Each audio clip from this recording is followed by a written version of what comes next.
Morning दोस्तों, जैसा कि हमने फ्राइडे के मार्केट में देखा, आईटी सेक्टर के सारे स्टॉकों में अच्छा खासा बूम हुआ था। अच्छे खासे वो स्टॉक भागे थे। जैसे कि आप देखोगे कि टीसीएस में लगभग लगभग 1.5% की तेजी थी। इन्फोसिस में 4% की तेजी थी। एससीएल में 2.25% की तेजी थी। वहीं विप्रो में लगभग लगभग 5% की तेजी थी। तो ऐसा क्या हो रहा है कि जो इतने सालों से जो सेक्टर शांत बैठा हुआ था, मतलब जो सेक्टर आईटी सेक्टर जो शांत बैठा हुआ था, उसमें इतनी तेजी क्यों आई है, कैसे आई है? और अमेरिका का अगर फेड ने अगर जो अपनी ब्याज की जो दरें हैं, जो रेपो रेट है, उसको अगर थोड़ा कम कर दिया, तो आईटी सेक्टर में एक अच्छा खासा बूम आएगा, और ये निश्चित है। पर एक मैं आपको एक राज की बात बताऊंगा, वो हम देखते हैं अभी। ये राज की बात क्या है? जैसे देखो आप टीसीएस में दोस्तों क्या है, जो मार्केट कैप है, ये इसके बारे में हम बाद में करेंगे। हम सीधे सीधे शेयर होल्डिंग पैटर्न पर आएंगे, और शेयर होल्डिंग पैटर्न पर मैं आपको दिखाऊंगा कि एक क्या खास चीज हो रही है इसमें।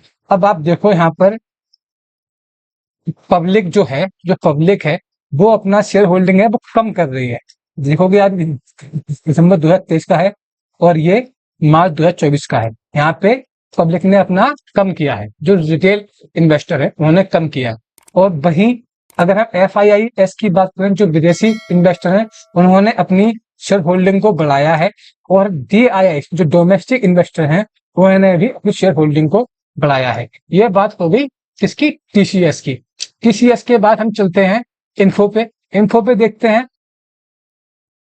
इन्फो के अगर हम देखेंगे शेयर होल्डिंग पैटर्न, तो आप देखो इन्फो के शेयर होल्डिंग पैटर्न में क्या होगा कि पब्लिक ने भी यहाँ से माल बेचा हुआ है, पर यहाँ पे माल गवर्नमेंट ने बढ़ाया हुआ है। देख रहे हो आप, गवर्नमेंट ने 0.01% बढ़ाया हुआ है। और जो डीआईआई ऐसे, उन्होंने भी थोड़ा सा अपना माल शेयर होल्डिंग को बढ़ाया है। और जो एफआईआई ऐसे, उन्होंने भी अपनी शेयर होल्डिंग को बढ़ाया हुआ है। ठीक है, ऐसे ही हम और स्टॉक देखते हैं। और स्टॉक देखेंगे तो क्या देखेंगे? SCL technology.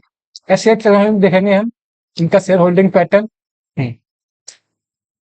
ठीक है, अब जी आगे शेयर होल्डिंग पैटर्न। अब देखो यहाँ पे एफआईआईएस ने बाई किया हुआ है, लेकिन जो डीआईआईएस है, उन्होंने थोड़ा सा यहाँ पे बेचा है, कोई दिक्कत नहीं है। लेकिन पब्लिक ने यहाँ पे माल को बेचा हुआ है। तो यहाँ पे क्या है? अब फिर चलते हैं हम विप्रो को भी देख लेते हैं। अभी विप्रो को देखेंगे। विप्रो को देखो, अब विप्रो में क्या हुआ है। अब जो विप्रो है, विप्रो का आप देखो, जो पब्लिक है, पब्लिक क्या कर रही है? पब्लिक अपना माल बेच रही है। वहीं डीआईआईएस का क्या कर रहे हैं? वो खरीद रहे हैं। और एफआईआई वो भी बाई कर रहे हैं, अच्छी अच्छी पोजीशन में बाई कर रहे हैं। तो आप क्या देख रहे हो? आप देख रहे हो कि जो आईटी सेक्टर की जो दिग्गज कंपनियां हैं, कौन कौन सी दिग्गज कंपनियां हैं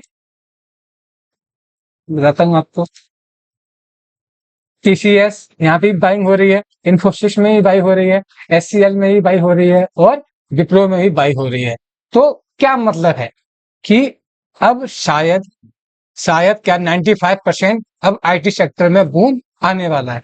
तो जो आईटी सेक्टर की जो 4 दिग्गज कंपनियां हैं, मैं आपको उनके बारे में बताऊंगा, और उनका बेस्ट एंट्री प्राइस बताऊंगा कि उनका बेस्ट एंट्री प्राइस क्या होना चाहिए।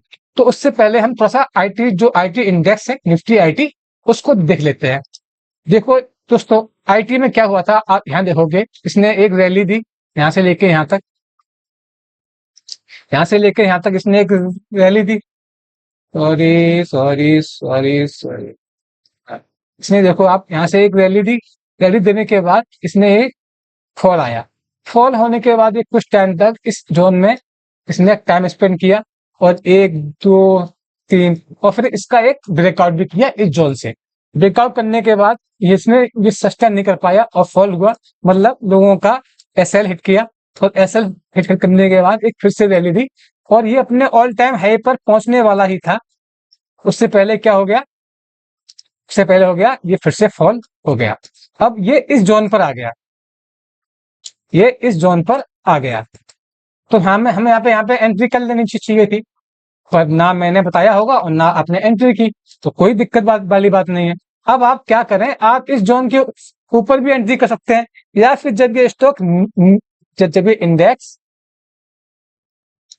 इंडेक्स नीचे की ओर आ जाए, तब हम इसमें इन्वेस्टमेंट कर सकते हैं। जब मतलब यहाँ पर आ जाइए, तब हम इसमें मतलब थोड़ी सी क्वांटिटी हम यहाँ पे ही बाई कर सकते हैं। कितनी परसेंट? 50% हम यहाँ पे बाई कर सकते हैं, और 50% जब ये इस जोन पर आ जाए तब हम बाई कर सकते हैं। समझ गए आप? हम चलते हैं इन कंपनियों पर, कंपनियों के टेक्निकल चार्ट देखते हैं हम।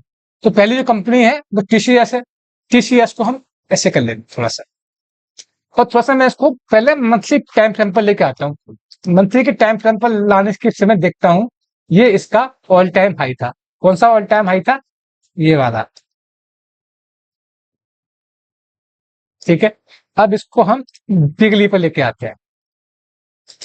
वीकली पे लेके आए, अब इसने यहाँ पे मतलब इस लेवल को टच किया और फॉल हुआ, लेकिन यहाँ पे इसने इसका ब्रेकआउट किया लेकिन सस्टेन नहीं किया, और सस्टेन होने के बाद ये फिर से फॉल हो गया। अब हमें इसमें कब बाई करनी चाहिए? तो अगर हम चाहें तो जब ये इस लेवल का ब्रेकआउट कर दे और एक हफ्ता, कौन से लेवल का ब्रेकआउट कर दे? इस लेवल का ब्रेकआउट कर दे, और फिर एक हफ्ता जब यहाँ पे सस्टेन कर जाए, तब हम इसमें बाई कर सकते हैं। दोस्तों, हमारा जो अगला स्टॉक है, अगले स्टॉक को चलते हैं। तो अगला स्टॉक है वो क्या है? इन्फोसिस। इन्फोसिस का बेस्ट एंट्री प्राइस दोस्तों यही है। आप थोड़ी सी क्वांटिटी यहाँ पर बाई कर सकते हैं, और जब ये इस जोन को रिटेस्ट करे तो आप थोड़ी सी क्वांटिटी यहाँ बाई कर सकते हैं। जोन कौन सा है? ये जोन है 1350 रुपए। तो आप 1350 रुपए में भी बाई कर सकते हैं। ठीक है, ये तो हो गया इन्फोसिस। हम आते हैं किस पे? एचसीएल पर। एचसीएल पर आते हैं। एचसीएल को आप देखो, तो ये एचसीएल का एक ऑल टाइम हाई था, इसने यहाँ गया फिर ये फॉल हुआ, तो यही इसका बेस्ट एंट्री प्राइस है। आप इसमें इस जोन में आप ये पूरा जो जोन है, कौन सा जोन है? ये पूरा जोन, तो ये पूरा जोन है, आप यहाँ पर किसी भी टाइम पर एंट्री कर सकते हैं। आई होप आपको ये चीज सही समझ में आ रही होगी। दोस्तों, जो हमारा इस लिस्ट में जो आखिरी स्टॉक है, उस इस स्टॉक पर जाने से पहले अगर आपको वीडियो अच्छा लग रहा हो तो वीडियो को लाइक जरूर करते हैं। अगले स्टॉक पर चलते हैं। अगला स्टॉक विप्रो। तो आप विप्रो में यहाँ पे भी एंट्री कर सकते हैं, और जब ये स्टॉक सॉरी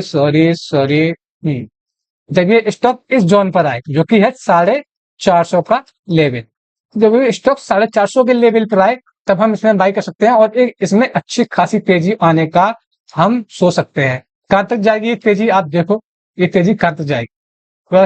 ये तेजी यहां तक आ सकती है, जो कि 738 रुपए का जो इसका ऑल टाइम हाई है, ये वहां पर भी जा सकता है। आई होप आपको ये वीडियो अच्छा लगा होगा। वीडियो अच्छा लगा तो वीडियो को लाइक जरूर कर दें, चैनल को सब्सक्राइब कर दें। मिलते हैं नए वीडियो में, तब तक के लिए जय हिंद, जय भारत।